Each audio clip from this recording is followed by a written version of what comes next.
တော်တဲ့ညီလေးတွေရဲ့ message ကတပုံစံနဲ့ထွက်တယ်တပုံစံနဲ့လာဘယ်နေရာနေပို့တပုံစံနဲ့လာမနေ့ကညီလေးတယောက်နဲ့အဲ့လိုတာဝန်ရှိအဲ့လိုသူတက်စိတ်ထဲမှာတက်စိတ်ခေါင်းဆောင်လို့ပါလဲဖြစ်မယ်ကျွန်တော်မသိဘူးနော်တက်ဖွဲ့ခေါင်းဆောင်လည်းဖြစ်မယ်ကျွန်တော်မမေးဘူးဒါတွေကလုံခြုံရေးရကျွန်တော်မမေးဘူးကျွန်တော်မမေးဘူးဒါသူပြောတဲ့စကားကိုကျွန်တော်နားထောင်တယ်သူ့အတန်ကိုကျွန်တော်သိတယ်ရင်ဘတ်ထဲကအတန်ဟုတ်လားမဟုတ်လားအမေဒီလောက်တိုင်းအင်တာဗျူးတွေအများကြီးလုပ်လာရင်ဘတ်ထဲကအတန်ဟုတ်လားမဟုတ်လားသိတာပေါ့အဲ့တော့နားထောင်လိုက်တယ်โอเคအဲ့ဒါရထားတဲ့သတင်းချက်လက်တွေအားလုံးရနောက်ဆုံးစကားပါပြောလိုက်တော့ဒါမှန်နေပြီဆိုတာသိရတယ်ပြောပြမယ်အဲ့ဖုန်းပြောပြရတဲ့ညီလေးဆိုရင်ဒလန်လို့ပါဆွဲခံအမှန်တွေကိုပြောလို့ပုံမကြတာတောက်ပုံမကြတာတွေစောက်ကိုလောက်စောက်လွတ်တော်ကိုယ်စလဲတွေစောက်ပုံမကြတာကိုအမှန်ပြောလို့ဒလန်ဆိုပြီးတော့အဲ့ဒီတက်ထဲမှာပဲအဲ့ဒါကွိုင်တက်တယ်နောက်ဆုံးထွက်ပါပြေးရလူမှန်နော်လူမှန်မှန်တာတွေပြောလို့စောက်ဘောတွေကများတာဗျာရေများရေနိုင်မိများမိနိုင်စောက်သုံးမကြတဲ့စောက်ကရုံးမနဲ့မြောက်ကရုံးမနဲ့စက်မွေးထားတဲ့စောက်တော်သားတွေအောက်တန်းသားတွေဘူးမသိကိုမသိမမွေးသားတွေများတော့အဲ့ညီလေးကမဟုတ်ဘူးဒါတွေမဟုတ်ဘူးတော့ပြောလို့ဒီကောင်အဲ့ဒါဒလန်တစ်သိက်ကတ်လိုက်တာဒီကောင်ထွက်ပါပြေးရတယ်အဲ့ဒါတွေမျိုးတွေဖြစ်နေတယ်တောတောင်ထဲမှာအဲ့ဒါမျိုးတွေဖြစ်နေတယ်တောရဲတောင်တွေကဂျိုသားတွေကွိုင်တက်နေတယ်ဂျိုသားတွေကတောရဲတောင်တွေမှာသူများနေလည်းမတူအမှန်ပြောလို့ရှိရင်လည်းလယ်လီသက်ခံမှာအမှန်ပြောရင်လည်းလယ်လီအသက်ခံရမှာအဲ့တော့မပြောရဲဘူးတောရဲတောင်တွေမှာဂျိုသားတွေရှိတယ်ခင်ဗျားတို့မြို့ဘွားဂျိုသားတွေရှိတယ်ခင်ဗျားတို့မြို့ဘွားဂျိုသားတွေလိုပဲတောရဲတောင်တွေမှာဂျိုသားတွေရှိတယ်အမှန်တရားတော့တိုက်မယ်ဆိုပြီးလာတာစောက်ဘောတွေကခေါင်းဆောင်တွေလုပ်ပြီးတော့စောက်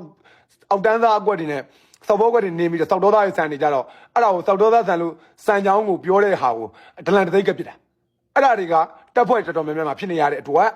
ဖြစ်နေကြတဲ့အတွက်တောတောင်တွေမှာဖြစ်နေတာနော်တက်ဖွဲ့တော်တော်များများမှာဖြစ်နေတဲ့အတွက်အဲ့ဒီဂျိုသားတွေဟာရင်ကုန်နှုတ်ပိတ်ပြီးတော့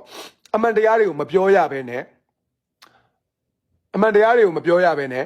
အမှန်တရားတွေကိုတိတိနဲ့တောရဲတောင်ထဲမှာတနက်မျောရင်းနှစ်ချင်းငပိလောက်စားရင်းနှစ်ဖက်ရန်ကြောက်နေကျွန်တော်သတင်းတော့ဘွားတော်လိုပဲ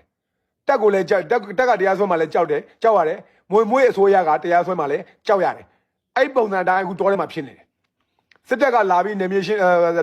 လာပြီးတော့ထိုးစစ်ဆင်မှာကိုလည်းကြောက်ရတယ်ကိုအချင်းချင်းကြားထဲမှာလည်းအဲ့ဒီသားတွေဟာဒလန်တသိက်ကပ်ပြီးတော့ရှင်းပြမှာကိုကြောက်နေရတယ်အဲ့ဒီလိုဖြစ်ပျက်တွေဟာပါကြောင်မှာဖြစ်ခဲ့ပြီအဲ့ဒီလိုဖြစ်ပျက်တွေဟာနော် KIA မြောက်ပိုင်းကျောင်းသားတက်မတော်မြောက်ပိုင်းပါကြောင်မှာဖြစ်ခဲ့ပြီစောက်ပေါ်တွေကိုထပ်မလုပ်ကြနဲ့စောက်မားတွေကိုထပ်ဆင်မှားရလောက်အောင်မင်းတို့တွေကစောက်တော်သားဆံမှလည်းငါသိတယ်မင်းတို့တိုင်းပြည်ကစောက်တော်သူစောက်တော်သားတွေနဲ့ပဲဖွဲ့စည်းထားတဲ့တိုင်းပြည်ဖြစ်တယ်အမားတွေကိုအချိန်အထက်ကတလဲကျူးလွန်လေးရှိတယ်ငါလုံးမတိုင်းပြည်ဖြစ်တယ်မင်းတို့တိုင်းပြည်ကဘယ်တော့မှစက်တရီတုံးတဲ့တိုင်းပြည်ဖြစ်တယ်ဘယ်တော့မှစောက်အတိတရားမရဘူးဘယ်တော့မှစောက်သင်္ကန်းသားမယူဘူးမှားဘူးတဲ့လက်စံတွေကိုဘယ်တော့မှသင်္ကန်းသားမယူနဲ့နာသည်စောက်ဗမာလူမျိုးနဲ့မိတင်းနေထိုင်ကြကုန်သောခွေးတကောင်ကြောင်တမိမှမကြမ်းလူများစုကြီးကအဲ့ဒီလိုဖြစ်တယ်မင်းတို့နိုင်ငံဟာဘလောက်ဘဏ္ဍခါခံရဘဏ္ဍခါအမားတစ်ခုကိုကျူးလွန်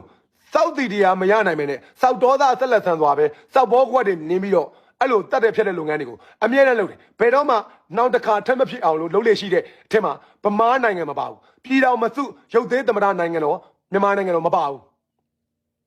အဲ့ဒါဗမာပြည်ရဲ့စောက်ပြဿနာပဲဗမာပြည်ပြည်တော်မစုရုပ်သေးသမ္မတမြန်မာနိုင်ငံတော်ရဲ့စောက်ပြဿနာအဲ့ဒါပဲအချိန်မှလဲဒီလမ်းကိုဆက်လျှောက်ဆဲဘယ်တော့မှနောင်တမရပဲမြေကြီးကိုတွင်းတူးပြီးတော့မိုက်နေဆဲအဲ့ဒါငါလုံးမတိုင်းပြည်မြန်မာပြည်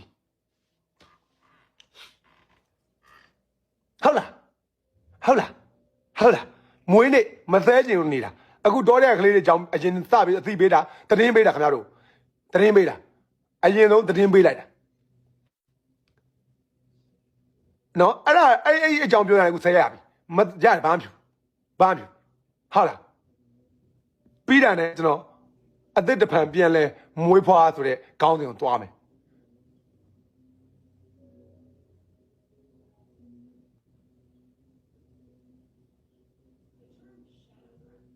တာဝန်ယူမှုတာဝန်ခံမှုမရှိဆုံးလူမျိုးဟာခင်ဗျားတို့ပြည်တော်မစုရုပ်သေးသမ္မတမြန်မာနိုင်ငံတော်မထက်နဲ့မတော်တခါမတော်နိုင်ငံတော်လို့ခေါ်ရလောက်အောင်စောက်စင်တိုင်းမရှိဘူး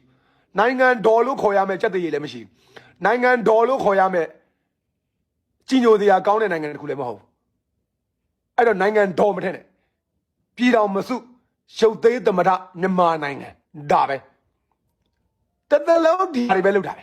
ဒါပဲတာဝန်ယူမှုတာဝန်ခံမှုဆိုတဲ့ဟာကိုဒီကောင်တွေရဲ့ dictionary တွေမှာဘယ်တော့မှမရှိဘူးကိုတာဝန်လဲကိုမသိဘူးကိုစောက်လို့လဲကိုမသိဘူးကိုစောက်စင်လဲကိုမသိဘူးအဲ့ဒါစောက်တော်သားတွေရဲ့စောက်တလိထုံးစံပဲကိုစောက်စင်ကိုမသိတာစောက်တော်သားတွေရဲ့စောက်စင်နဲ့စောက်ထုံးစံပဲအဲ့ဒါစောက်ဆန်းကြီးမှမဟုတ်တာမနာနဲ့ကောအားနာတယ်ဆိုတော့ဗမာ